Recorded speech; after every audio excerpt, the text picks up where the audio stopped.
Keuntungan Saudi Aramco hampir sama dengan APBN Indonesia, sekitar 1.600 triliun rupiah atau sekitar 120 billion dolar per tahunnya. Keuntungan Apple Incorporated sepertiga APBN Indonesia, yaitu sekitar 750 triliun rupiah atau sekitar 50 billion dolar. Sales atau penjualan per tahun Aramco 360 billion dolar atau 5.100 triliun rupiah. BUMN Indonesia itu asetnya katanya 5.000 triliun rupiah, yang biasa kalau pebisnis punya prinsip dagang harusnya omsetnya 1:1 dengan asetnya. Ini kalau perusahaan swasta loh yang kita bandingkan, dan yang kelola oleh profesional yang tidak bercampur dengan tim ses pilpres untuk dapat hadiah jadi anggota komisaris. Juga balas jasa pendukung tim hore pejabat berkuasa menduduki jabatan untuk hadiah. Nggak ada yang begituan. Kalau benar dikelola, maka saya yakin BUMN ini bisa juga 5.000 triliun rupiah omsetnya dan tidak jago kandang tentunya,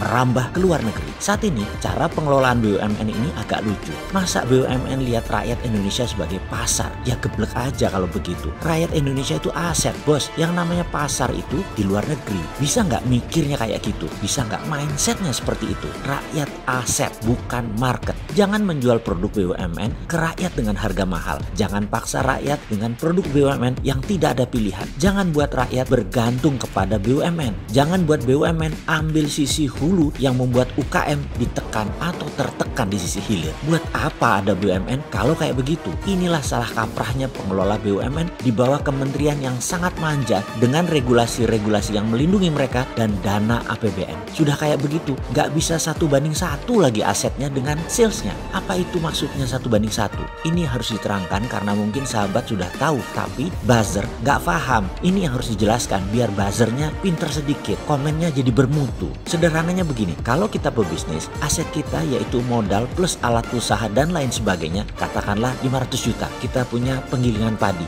Setiap hari menerima jasa giling dan dalam 1 tahun omset kita 500 juta. Profit kita bersih 20% atau sekitar 100 juta rupiah. Itu adalah nilai wajar biasa dan itu bisnis seperti biasa. Kalau bisnis bagus itu sewaktu pengelolaan harus masuk rumus 1, 2, 3. Masuk 1 katakanlah 1 miliar, tahun kedua harus jadi 3 miliar. Yang naik 3 kali lipat itu biasanya 1 asetnya, 2 penjualannya, atau profitnya. Yang terbaik adalah omsetnya 3 kali naik dari asetnya, modal dalam hal ini. Itulah bisnis bagus yang masuk dalam rumus 1, 2, 3. Kalau masuk 1 dalam setahun omsetnya 1, itu wayahe. Ya harusnya dapat, itu standar. Jadi kalau BUMN asetnya 5.000 triliun, omsetnya juga harus 5.000 triliun. Dan kalau untungnya 20%, ada 1.000 triliun untung BUMN dan ini akan menolong APBN. Sekarang berapa setoran APBN dari BUMN? Wis repot Eki kalau ditanya begini. Wis ruwet sudah, gemeter yang ditanya begini para pejabatnya.